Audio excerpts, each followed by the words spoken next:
ये बात उस समय की है जब मैं 10वीं कक्षा में पढ़ता था। मैं और मेरा दोस्त बहुत शरारती थे।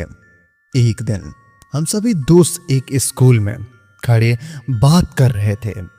तभी रमेश वहां आया। रमेश, यार ये रोज रोज की पढ़ाई से ना बोर हो गए हैं। हम और भी परीक्षा भी आने वाला है, क्यों ना हम कहीं घूमने चले। मैं बड़ी उत्सुकता से कहा, हाँ हाँ क्यों नहीं, बहुत मजा आएगा। मुकेश, परंतु हम सब जाएंगे कहाँ? रमेश, सुना है यार कहीं 20 किलोमीटर के अंतराल में जंगल है, वहीं चलते हैं। अमित डरते हुए, पर वहां तो भूत प्रेत रहते हैं। मैं, भूत प्रेत कुछ नहीं होता, ये सब अफवाहें हैं। हम सब कल ही शाम को वहां चलेंगे और रात भी गुजारेंगे। नमस्कार दोस्तों, मेरा नाम है ऋषि। मैं आप सभी को डरावनी कहानियां सुनाता हूं। आज की इस कहानी को सुनकर आप सभी के रोंगटे खड़े हो जाएंगे। इस कहानी को अगर आप 1 मिनट भी सुनते हैं तो पूरा सुने बिना कहीं भी नहीं जाएंगे। चाहो तो इस चैनल को आप सब्सक्राइब कर सकते हो। बिना किसी बात के कहानी को फिर से शुरू करते हैं। सब घर जाने के बाद अपना अपना बैग पैक कर लिए और जरूरी सामान ले लिए। अगले शाम को ही सभी दोस्त जंगल की तरफ निकल पड़े। सभी काफी खुश थे। हंसी मजाक करते करते सब जंगल पहुंचे। शाम ढलने को आई। अमित, ये जंगल तो बहुत डरावना है, हमें घर चलना चाहिए। मैं, अरे यार अभी अभी तो आए हैं और तुम जाने की बात करने लगे। अंदर चलते हैं, बहुत मजा आएगा। सभी अंदर जाने लगे। शाम ढल चुकी थी। रमेश ने टॉर्च जलाई। सबने मिलकर बीच जंगल में तंबू लगाए और बाहर आग लगाकर सब एक साथ बैठ गए और एक दूसरे से बातें करने लगे। बात करते करते सभी भूत पे चले गए। मुकेश, मैंने सुना है बहुत समय पहले एक आदमी रात को अपनी कार अकेला इस जंगल से होकर गुजार रहा था। तभी उसे किसी के चिल्लाने की आवाज सुनाई दी। वह डर गया। उसने अपनी कार की गति और तेज कर दी। फिर उसने लगा कि पीछे वाले सीट पर कोई बैठा है। उसने पीछे मुड़कर देखा तो कोई नहीं था। जैसे ही वह आगे की तरफ मुड़ा, अचानक उसे एक औरत दिखाई दी।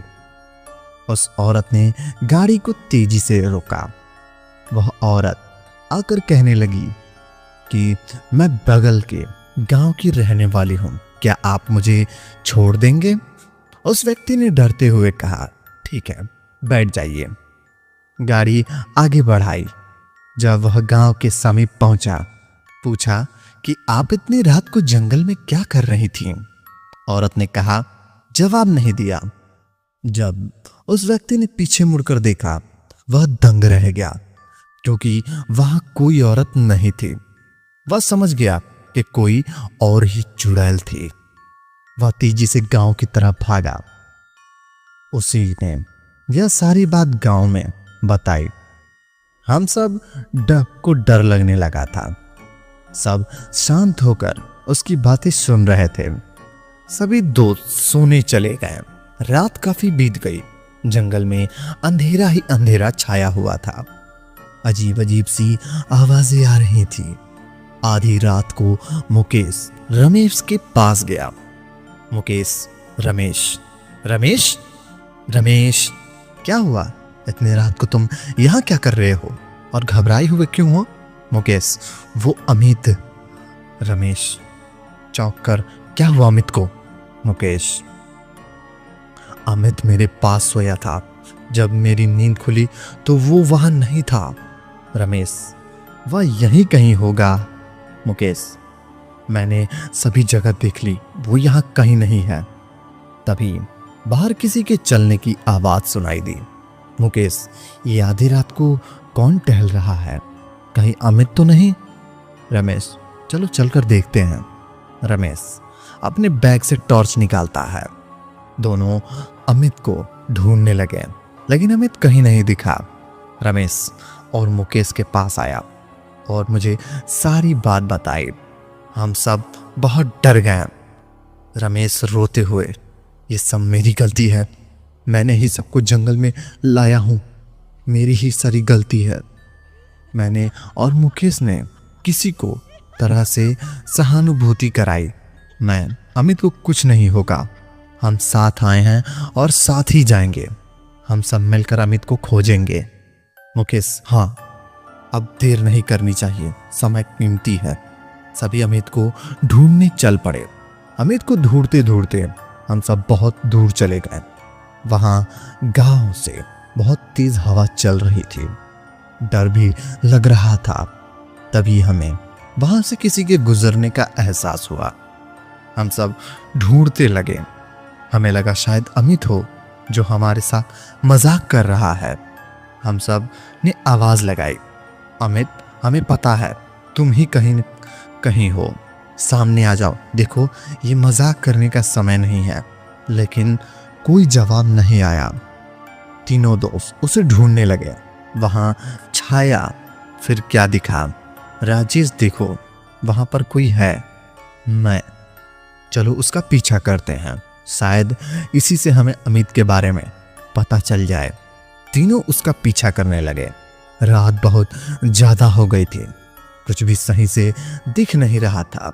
कुछ देर छाया करने के बाद हम सब एक बड़ी सी हवेली के पास पहुंचे।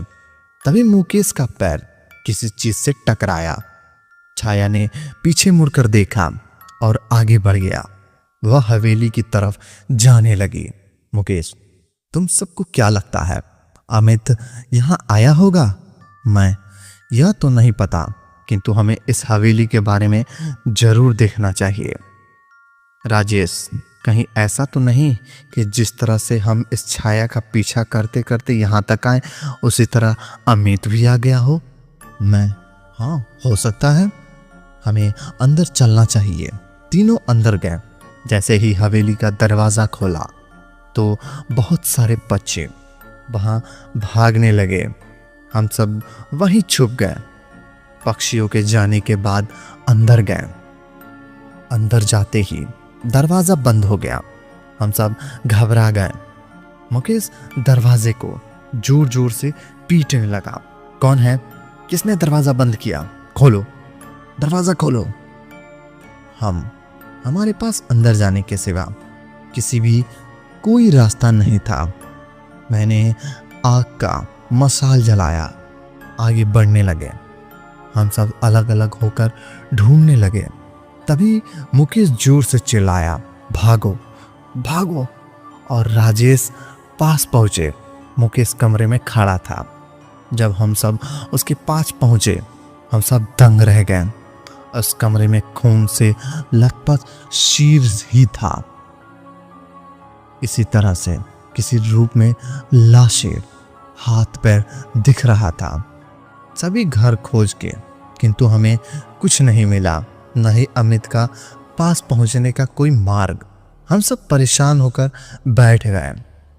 मैं वहां पड़े छोटे छोटे पत्थरों से दीवार पे मारने लगा। तभी एक पत्थर दीवार से टकराया और वहां से एक अलग ही आवाज आई। फिर से एक पत्थर मारी और बार वैसे ही आवाज आने लगा। मैं, कुछ सुना तुम लोगों ने? राजेश, हाँ, लगता है इस दीवार के पीछे कुछ है, चलो देखते हैं। ओके, उस दीवार को तोड़ने के लिए कुछ जरूरी सामान लाया। तीनों मिलकर उस दीवार को तोड़ा। हम तीनों दंग रह गए। अंदर एक सुरंग था। जैसे ही हम अंदर गए, तभी किसी ने हमें पीछे से रोकने की कोशिश की। जब पीछे मुड़कर देखे तो वहां किसी की छाया पीछा कर रहे थे, खड़ी थी। मैं घबराते हुए पूछा, कौन हो तुम? सब्र करो, मैं तुम्हें सब बताती हूँ, उस छाया ने कहा। उसने एक किताब दी। किताब वर्षों से साला पुराना था। किस किताब के जरिए तुम अपने दोस्तों तक पहुंच जाओगे। तुम्हारे दोस्त को सूरा नाम के राक्षस ने बांध रखा है और आज सुबह तक सूरा उसकी बलि चढ़ा देगा। हम सब घबरा गए। मुकेश ने कहा, हम तुम्हारी बात से भरोसा क्यों करें? कहीं ये हमें फंसाने की चाल हुई तो? नहीं, ये कोई चाल नहीं, और तुम्हारे पास मेरी बात मानने के सिवा दूसरा कोई रास्ता नहीं। दरअसल तुम सब ही इस तरह से मेरे दोस्त इसी जंगल में घूमने आए थे। जिस तरह से तुम सबके साथ जो हो रहा है, हमारे साथ भी यही हुआ। सूरा ने अपनी शक्ति बढ़ाने के लिए हमारी बलि चढ़ा दी। तब से हमारी आत्मा यहीं भटक रही है।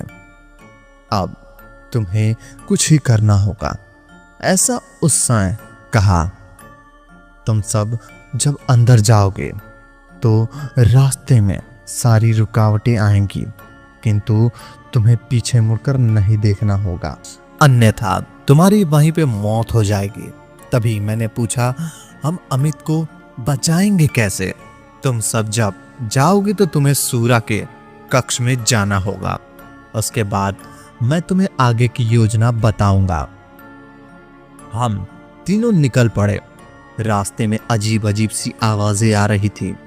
ऐसा लगता जैसे हमें धक्का दे रहा हो, किंतु हमने एक बार भी मुड़ के नहीं देखा। उस किताब की मदद से हम सूरा के कक्ष तक पहुंचे। तभी वहां एक साया आ गया और आगे की प्रयोजना बताया। हम तीनों अंदर गए। सूरा गहरी नींद में सो रहा था। वहां हमें पिंजड़े में कैद एक पक्षी दिखाई दिया, जिसमें सूरा का प्राण बचती थी। हमने उसे चुपके से उठाकर चल दिए। ढूंढते ढूंढते हम एक कक्ष में पहुंचे। वहां का नजारा देखकर पैरों तले जमीन खिसक गई। हमने देखा कि अमित रस्सी से बंधा हुआ है और डरावने डरावने आवाजें निकाल रहा था। जैसे ही हम अंदर गए, मेरी पैर किसी चीज से टकरा गया और वह पिंजरा गिर गया।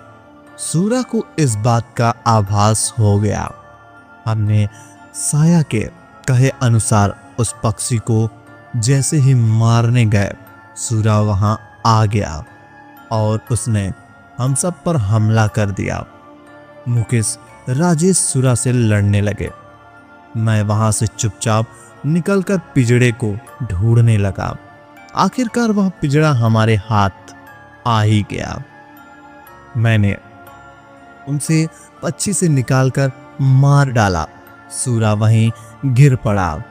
पक्षी से निकलते खून जब अमित के शरीर पर छींटा तो जोर से शोर से चिल्लाने लगा और बेहोश हो गया।